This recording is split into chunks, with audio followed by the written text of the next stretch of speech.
Salut à tous, on se retrouve pour l'épisode 3232 du Zap Image. On commence aujourd'hui en ce dimanche 9 mars avec des anniversaires. Et on commence tout d'abord avec celui de Pedro Neto, l'ailier droit de Chelsea. Il fête aujourd'hui ses 25 ans. Il y a également Aslani, jeune joueur, les gars de 23 ans de l'Inter, peu connu ce joueur. Bon anniversaire à lui. Angel Correa, 30 ans, le joueur de l'Atlético. Ito, le joueur japonais de Reims, il fête aujourd'hui ses 32 ans. Ou Baptiste Santamaria, joueur de l'équipe de Nice, il fête aujourd'hui ses 30 ans. Bon anniversaire à tous ces joueurs et également un très grand club qui fête aujourd'hui son anniversaire, c'est l'équipe de l'Inter Milan. On peut voir d'autres clubs beaucoup moins connus que l'Inter qui fête aujourd'hui ses 117 ans d'existence en ce 9 mars. On continue, on va parler maintenant du programme du jour. On est dimanche, pas mal de foot du côté de l'Allemagne. Francfort contre Union Berlin et Hoffenheim contre Heidenheim. Voilà, quasiment le même nom on va dire, mais deux équipes différentes qui s'affrontent. Chelsea contre Leicester, Tottenham, Bournemouth et Manchester United Arsenal. C'est un choc à 17h30 tout à l'heure en Première Ligue. Du côté de la Liga, des belles rencontres, un Retafe Atlético Madrid. À 14h, le Real Madrid reçoit le voisin du Rayo Vallecano. C'est dans la banlieue de Madrid, le Rayo. Donc, belle rencontre également. Bilbao Mallorca, Betis Las Palmas. Et ce soir, ça sera les Basques de la Real Sociedad contre le FC Séville. Du côté de la Ligue 1, Brest-Angers, Le Havre Saint-Etienne, Nantes-Strasbourg, Reims, AG Auxerre. Et ce soir, le dernier match, ça sera entre l'OGC Nice et l'équipe de Lyon à 20h45. Et du côté de la Serie A, Hellas Vérone, Bologne, Naples, Fiorentina, belle affiche à 15h. Empoli AS Roma. Et ce soir, la Juventus Turin contre l'Atalanta Bergame pour clôturer cette journée du côté du championnat italien. On continue les gars, on va parler de la Coupe du Monde des clubs parce qu'aujourd'hui, en ce 9 mars, on a 100 jours, jour pour jour du début de cette compétition avec ce format, avec 32 équipes. Ça sera une Coupe du Monde, au lieu que ce soit des pays, ça sera avec des clubs. Ça commencera bien sûr là au mois de juin prochain, donc c'est dans 100 jours. Et concernant cette compétition qui durera pendant un mois, donc ça sera le jackpot. Jackpot d'1 milliard de dollars, c'est énorme, c'est quasiment pareil en euros, en vue pour la Coupe du Monde des clubs. Donc chaque équipe qui gagnera, donc c'est des matchs de poule. Déjà, tu as 3 matchs de poule, un peu comme une Coupe du Monde en gros, 2 millions par victoire. En plus, déjà quand tu participes, rien que ce soit le PSG, peu importe l'équipe qui participe, c'est déjà 30 millions d'euros récupérés. Voilà, ça c'est déjà sûr pour toutes les équipes, les 32 équipes engagées. Ensuite les gars, il y a 2 millions par victoire et ensuite il y a des bonus. Donc 30 millions d'euros pour les clubs qui passent les phases de poule en plus. Voilà, tu passes en 8e. Tu rajoutes encore 30 millions. Donc en 8e c'est 7, en quart c'est 12, en demi-finale c'est 20, en finale c'est 28, le vainqueur c'est 37. En gros le vainqueur de cette Coupe du Monde des clubs gagnera quasiment 150 millions d'euros à peu près. C'est énorme, c'est quasiment ce que gagne une équipe qui gagne la Ligue des Champions en Europe. Donc voilà, c'est un gros jackpot bien sûr pour tous les clubs qui vont disputer cette compétition. Donc la Coupe du Monde des clubs et la Coupe du Monde des pays. On sait que l'année prochaine c'est la Coupe du Monde aux États-Unis, au Canada et au Mexique, mais la prochaine Coupe du Monde en 2030 qui se jouera au Maroc, au Portugal et en Espagne dans 5 ans cette Coupe du Monde, et ça sera peut-être une édition avec 64 équipes, le double, normalement c'est 32 équipes, dernière Coupe du Monde il y avait 32 équipes, donc là on pourrait passer à 64 équipes, le double d'équipes qualifiées. Donc objectif célébrer le centenaire de la compétition, parce que la première Coupe du Monde qui avait été organisée en Uruguay date de 1930, donc là on sera en 2030 lors de la deuxième, pas l'année prochaine, l'autre après. Donc en gros pour les 100 ans de la Coupe du Monde, ils aimeraient organiser une Coupe du Monde avec le double de pays qualifiés. Donc pour rappel, l'édition 2026 sera la première déjà organisée avec 48 équipes déjà l'année prochaine, 48 équipes. Et on pourrait passer à 64 lors de la prochaine. Bon, c'est pas encore sûr, mais ça pourrait être ça. Donc c'est dire que des pays qui n'ont jamais joué à la Coupe du Monde auront de fortes chances de peut-être la disputer. Donc voilà. On verra si ça sera officiel ou non, mais c'est vrai que ça monte en pays. Bon, après, je trouve que la Coupe du Monde actuelle, le format, c'est déjà très très bien. On passe à 64. Bon, après, si c'est que seulement pour une Coupe du Monde, seulement une édition, voilà, vu que c'est le centenaire, pourquoi pas. Mais après, il faudra redescendre. Déjà, 48, c'est déjà beaucoup. Sinon, 32, le format actuel, là, avec des matchs de poule, les deux premiers se qualifient, je trouve que c'est très bien. Bref. C'est l'UEFA, enfin surtout la FIFA bien sûr qui décide de tout ça. On continue, nous on va parler de Randal Kolo Muani, c'est officiel. Kolo Muani est élu joueur du mois en Serie A. Il est arrivé en janvier dernier, il y a 2 mois. est déjà élu joueur du mois. Il est totalement libéré à la Juventus Turin. Donc c'est simple pour le dernier mois, donc le mois de février. Donc ses stats, 4 buts, une passe D. Donc voilà, c'est lui qui a remporté le prix de joueur du mois. Donc félicitations à Randal Kolo Muani. Et tiens, quelques déclarations de l'ancien Parisien. Donc tout d'abord, il évoque sa relation avec Luis Enrique. Souvenez-vous, au PSG, il joue très peu. Et il prend la défense de Luis Enrique. Pourtant, il le faisait très peu jouer, mais il a dit, c'est un super entraîneur. Il m'a beaucoup donné de conseils. C'est une chance d'avoir un entraîneur comme lui. Il me faisait peu jouer. C'est moi qui allais sur le le terrain, pas lui, il m'a donné des opportunités. Donc voilà, il dit qu'en gros, il lui a donné des opportunités de jouer, il les a pas saisies, hein, parce que sinon il n'aurait plus joué. Donc bon, il n'en veut pas du tout à Luis Enrique, en gros de ne pas avoir fait jouer. Hein.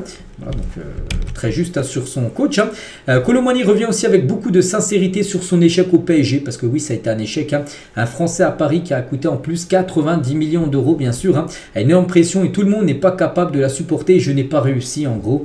J'ai eu des possibilités, mais je n'ai pas pu les saisir. Hein. Ça fait mal au cœur, mais je le répète, c'est le football, aucun regret. Voilà, donc lui, il a été transféré. C'est vrai qu'il a été transféré par un gros montant, parce qu'il sortait d'une Coupe du Monde. En plus, il a été très en vue en finale hein, avec son duel. On se souvient avec Martinez, tout ça aussi, avec une saison à Francfort qui avait été exceptionnelle. C'est pour ça que son prix avait été très très cher. Hein. Donc voilà, lui, bien sûr, qui coûte 90 ou 20 millions d'euros, c'est pareil, mais c'est 90 millions d'euros, tu as encore plus de pression que si tu as été acheté 20 millions d'euros.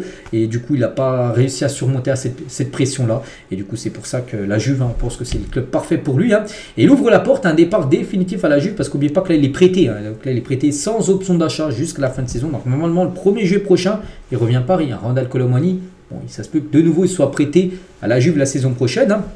Mais il a dit, la Juventus m'a ouvert les portes. Et si ça continue comme ça, pourquoi ne pas rester? Voilà, peut-être la Juve pourrait de nouveau l'avoir en prêt saison prochaine, avec cette fois-ci une option d'achat incluse dans son contrat. Une option d'achat qui serait peut-être, je sais pas, 50 millions d'euros, j'en sais rien, mais qui va dès l'été 2026, l'année suivante.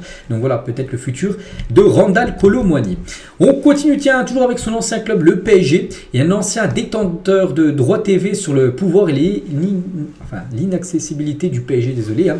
Paris est inaccessible en gros, hein, pour les droits TV. Ils ont un tel pouvoir sur les instances qu'ils ne respectent pas leurs obligations quand ils n'en ont pas envie. Hein. En 4 ans de diffusion, en gros, il était très difficile d'avoir Luis Enrique en plateau. Voilà, où il était impossible d'avoir Neymar, Mbappé ou Messi également en plateau hein, pour les interviewer, tout ça. C'était quasiment impossible en gros. Donc voilà, c'est un ancien détenteur de droits TV. Peut-être, je sais pas, c'était peut-être Canal+, c'était peut-être Mediapro, j'en sais rien, mais c'était très compliqué d'avoir ces gens-là. Qui sont beaucoup demandés, bien sûr, Luis Enrique ou même Neymar, Mbappé ou Messi, hein, de les avoir en plateau et de les interviewer. On va parler de Kusanov, félicitations à lui, il a déjà reçu son trophée du joueur du mois Manchester City, il est arrivé lui aussi en janvier dernier, et pour le mois de février, donc là c'est seulement les joueurs de Manchester City, donc il y en a un qui a remporté le prix du joueur du mois de City, et c'est Kusanov qui a remporté ce prix, donc félicitations bien sûr à l'ancien joueur du Racing Club de Lens. Et concernant le prix du joueur du mois, mais cette fois-ci en première ligue, hein, toutes les équipes confondues, hein, donc Kusanov là n'est pas parmi les prétendants. On peut voir les joueurs qui peuvent prétendre à remporter cette distinction. Donc, on peut voir Beto, Minte, Salah, Zoboslai, Spence et Mateta. Donc, celui qui a le plus de chances. Voilà, il écrase hein, les statistiques. C'est Mohamed Salah, les gars. 6 matchs en première ligue pour le mois de février. 6 buts, 4 passes D. Hein, décisif 10 fois. C'est lui qui a le plus marqué. C'est lui qui a délivré le plus de passes D. Donc, voilà, de fortes chances que Salah de nouveau remporte un prix de joueur du mois. Du côté de la première ligue, avec des stats comme ça, on ne voit pas qui pourrait, bien sûr, remporter le prix devant lui. On va parler d'Alvaro Negredo et c'est officiel. Hein. Un joueur de 39 ans, il prend sa retraite. Voilà, lui qui a joué longtemps avec l'Espagne, il a joué dans beaucoup d'équipes. Hein. Donc vainqueur de l'Euro 2012, hein. 3e meilleur buteur de la Liga, c'était en 2011. Hein. Champion d'Angleterre avec Manchester City, plus de 700 matchs en professionnel. Ouais, il arrête sa carrière, on lui souhaite bonne continuation dans son après-carrière. On va parler de ce coach, les gars, c'est le coach du Barcelona SC, donc Second Castillo. Donc en gros, c'est une équipe du côté du continent sud-américain. C'est vrai que on là, vous voyez pas le logo, mais ils ont quasiment le même logo que le FC Barcelone. Voilà, déjà, il s'appelle Barcelona. Bon, bref, cet entraîneur, on peut voir qu'avec classe, hein, regardez comment il est habillé, bien sûr, pour ce match. Donc c'est un match de Copa Libertadores, donc ça équivaut à la Ligue des Champions sud-américaine. Et donc 3-0, ils ont gagné contre les Corinthians, qui est l'équipe où joue Memphis Depay par exemple. Hein. Et c'était lui l'entraîneur de cette équipe, je crois qu'il est en Colombie, hein, cette équipe de Barcelona SC. Donc regardez surtout comment il est habillé, surtout ça qu'on veut montrer, hein, qu'il était classe, on va dire, sur le banc. On va parler d'André Onana. Aucun adversaire ne nous fait peur pour la CAN 2025, hein, qui commencera, n'oubliez pas, le 21 décembre prochain. Nous sommes le Cameroun. Voilà, le Cameroun, on sait que c'est un gros morceau, comme la Côte d'Ivoire, comme plein d'autres nations, le Maroc bien sûr, l'Algérie, toutes ces équipes-là. Donc voilà, pour le Cameroun, aucun adversaire fait peur. Voilà, cette équipe camerounaise. Voilà, donc on parlera bien sûr de cette compétition qui commence là dans quelques mois. Leonardo Balerdi exprime son amour pour l'Olympique de Marseille. Il a dit, je me sens à la maison, je ne sais pas quel jour je partirai, mais je me sentirai Marseillais à vie. Voilà, donc en gros, il dit que ça ne le dérangerait pas de faire une longue carrière à Marseille. Pourquoi pas rester pratiquement toute sa carrière à Marseille, parce que vraiment il s'y plaît. Du côté de l'OM, c'est le capitaine. En plus, le coach Roberto De Zerbi, il aime vraiment. Vraiment, il dit que c'est un pur défenseur. Donc tout va bien pour Balerdi. Accord verbal, donc ça c'est comme un retournement de situation. Avec Kimmich, les gars, accord verbal total entre le Bayern Munich et Kimmich pour une prolongation jusqu'en juin 2029. On en parlait, les gars, il y a une dizaine de jours, il y a 2 semaines, que le Bayern, du coup, avait retiré son offre de prolongation de contrat. Donc, c'est dit Kimmich, du coup, il va partir libre. Et du coup, maintenant, il est très proche de prolonger. Peut-être c'est pour mettre pression aux joueurs, en gros, qu'il devait prolonger. Et du coup, il a vu ça, Kimmich, que son offre a été retirée. Du coup, il a peut-être parlé aux dirigeants du Bayern. Il a dit non, mais moi, je veux rester. Et du coup, il devrait rester et prolonger. Les contrats devraient être signés cette semaine. L'objectif du milieu allemand a toujours été de prolonger. Même si ça a pris du temps, ils ont peut-être mis un coup de pression, le Bayern, en retirant cette offre de prolongation qui a été faite. Et du coup, le joueur, ça lui a mis de la pression parce qu'il ne voulait peut-être pas partir et du coup, il devrait rester. Voilà, concernant le sort de Kimmich, il y a des clubs comme le PSG, comme le Barça, en Angleterre, Arsenal aussi qui était intéressé pour l'avoir libre et du coup, il devrait rester au Bayern. On va parler de ce chiffre 558, c'est quoi? Donc en gros, 558 interpellations ont eu lieu en France en marge de rencontres de football professionnel. Depuis le début de la saison, un total en hausse de 41% par rapport à la saison dernière. Donc c'est des personnes qui sont arrêtées et qui vont en garde à vue. Déjà 558, c'est comme 41% de plus que la saison dernière. Donc c'est beaucoup de personnes en gros font des débordements avant, après ou pendant les matchs et du coup ils sont arrêtés par la police. On va parler de cette semaine aussi de Coupe d'Europe. Bon, ça recommence bien sûr dès demain avec une nouvelle semaine à la Ligue des Champions mardi, mercredi et l'Europa League, l'Europa Conference League jeudi. Mais la France bien placée pour garder 4 clubs en Ligue des Champions parce que la France est en ballottage avec les Pays-Bas et les Pays-Bas ont floppé quand même, comme j'ai dit, 3 clubs néerlandais sur 4 sont en mauvaise posture. Le Feyenoord a perdu contre l'Inter, il y a qui le PSV, ils ont pris 7-1 contre Arsenal et l'Ajax a perdu 2-1 contre Francfort. Il y a seulement l'AZ Alkmaar qui s'est imposé 1-0 contre Tottenham. Donc pour la France, une victoire, un nul, une défaite. Et du coup, on garde un peu de points par rapport aux Pays-Bas, à peu près 4000 points d'écart. Donc, ce qui voudrait dire que la France, il y a des chances qu'il reste à la 5e position. Et du coup, le pays classé 5e gardera 4 équipes qualifiées en LDC. Les 3 premiers et le 4e joueront en barrage, comme c'était le cas. Parce que si tu descends aux Pays-Bas, après, c'est le place en moins. C'est les 2 premiers qualifiés. Par exemple, si la France finit 6e, les 2 premiers et le 3e jouent les barrages. Donc, ça ferait une place en moins potentielle. Donc, c'est pour ça que c'était important de rester 4e, enfin 5e. Et normalement, ça devrait le faire. On verra. On espère que les clubs néerlandais flopent de nouveau sur cette nouvelle semaine, la semaine prochaine. Ancelotti n'a aucune intention de rejoindre l'Arabie Saoudite parce qu'il y avait des rumeurs en gros que peut-être s'il venait à quitter le Real, pas le championnat saoudien, mais la sélection saoudienne. Et lui, les gars, c'est pas du tout son projet, bien sûr, à Carlo Ancelotti. On va parler d'un entraîneur qui pourrait, lui, prendre l'Arabie Saoudite. C'est Arshavin, ancien joueur russe, par exemple, de Arsenal, par exemple. Et il a reçu sa licence UEFA Pro, lui permettant d'entraîner n'importe quel club ou sélection. Donc voilà, c'est la plus haute distinction, c'est le trophée, en gros, c'est pas un trophée, mais c'est la récompense, en gros, qui te montre, tu peux entraîner n'importe quelle équipe. Parce que des fois, il faut avoir des diplômes, bien sûr, ça c'est le meilleur trophée. Enfin, le meilleur diplôme, désolé, voilà, donc il peut entraîner n'importe qui. Donc on le verra certainement entraîner tout d'abord peut-être un club de seconde zone, puis après, peut-être un jour, il entraînera un grand club, comme beaucoup d'anciens footballeurs qui sont maintenant entraîneurs. Hugo Ekitike, revient sur son échec au PSG. Tout à l'heure, on parlait de Randal Kolo Muani, échec, mais Hugo Ekitike, c'est un peu pareil. J'ai toujours senti que j'avais le niveau au Paris Saint-Germain, mais il y avait un contexte. J'arrive dans la dernière année de Messi, de Neymar, va les faire sortir. Tu ne peux pas, ils doivent jouer, ce sont les meilleurs joueurs du monde. Toi, tu es derrière, tu essaies de gratter du temps de jeu. 2 minutes, 15 minutes, 2 matchs sur le banc, puis 60 minutes. J'aurais pu mieux faire, c'est la vérité, mais on ne m'a pas aidé à ce que je fasse mieux. On ne m'a pas donné de la confiance, même pendant les entraînements, même à travers des discussions. On n'a jamais vraiment pris le temps de discuter avec moi pour pouvoir m'aider. Voilà, il aurait voulu avoir de l'aide du côté de Paris. Après, le problème, c'est que, voilà, comme j'ai dit, il y avait Neymar, Messi, Mbappé. Et les 3 devaient jouer parce que voilà, c'était Galtier l'entraîneur, il n'avait pas le poids Galtier, il mettait à chaque fois les 3 titulaires. S'ils n'étaient pas blessés ou suspendus, Hugo Ekitike était à chaque fois sur le banc. En plus, Neymar ou même Messi, ils n'aimaient pas sortir avant la fin du match, donc c'était très compliqué de le faire rentrer en cours de jeu. Donc voilà, c'est vrai qu'il a été au PSG au mauvais moment, en gros, Hugo Ekitike. Toujours avec lui, il révèle avoir échangé avec Benzema. Mon modèle, c'est Karim Benzema au Real Madrid. On lui a mis des attaquants devant lui, il a toujours montré chaque saison. À la fin, c'est devenu le meilleur joueur du monde. Notre discussion, ça m'a boosté. Je me suis dit que si j'accomplis la saison que je souhaite, je pourrais lui dire j'ai fait ce qu'on s'était dit. C'était peut-être dit, Benzema lui a donné des conseils. L'idée générale de notre discussion, c'est que j'aille toujours chercher plus. Je garde ça en moi. Voilà. Une discussion discussion qui a un peu changé, on va dire, son état d'esprit à Hugo Ekitike. Maintenant, ça se plaît bien. Il se plaît bien à Francfort et je pense que c'est un club parfait, on peut dire, pour l'attaquant Hugo Ekitike. Hein, et se sent aussi capable d'intégrer l'équipe de France. Hein. Kolo Muani était en équipe de France quand il jouait à Francfort. Hein. Il l'a fait, donc pourquoi pas moi, c'est vrai. Voilà, c'est vrai qu'il a un objectif, il peut jouer aussi pour le Cameroun. Hein. Hugo Ekitike, mais lui, en tête, les gars, il a seulement les Bleus. Donc voilà, c'est ce qu'on lui souhaite, bien sûr. Hein. Après, il va falloir bouger la hiérarchie, bien sûr, de Didier Deschamps. On va parler d'Ousmane Dembélé. Un proche de Dembélé raconte ce que Luis Enrique lui a dit pour qu'il ait ce déclic de marquer, bien sûr. Hein.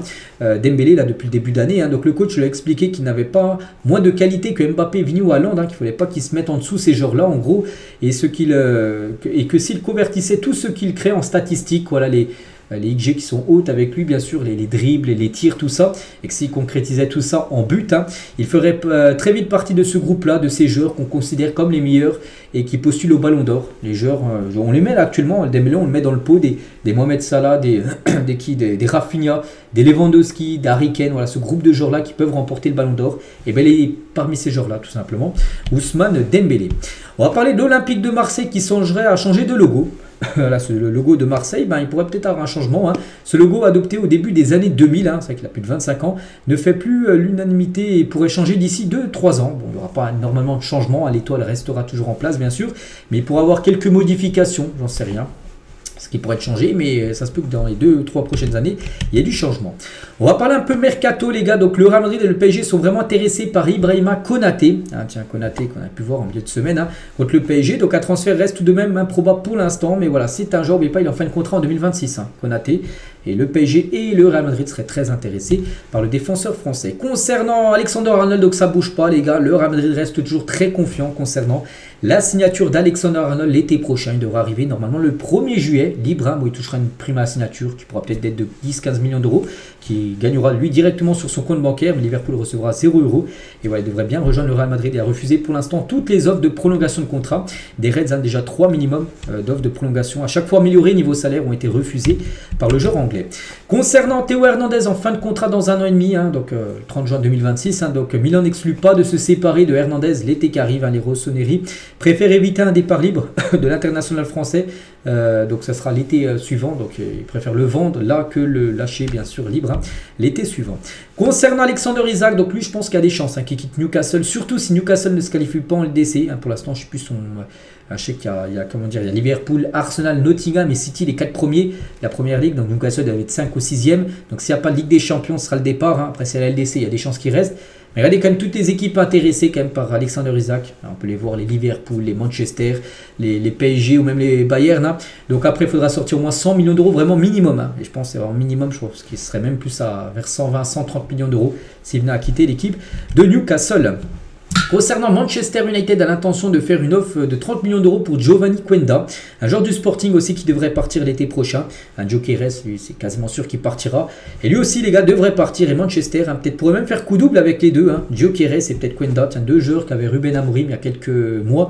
Et bien, il pourrait peut-être les retrouver du côté de l'Angleterre. Et toujours, tiens, avec Manchester, ils sont aussi prêts à mettre 80 millions d'euros pour Marc Casado. Tiens, c'était le capitaine de l'équipe B saison dernière du Barça. Maintenant, il est en équipe première. Hein.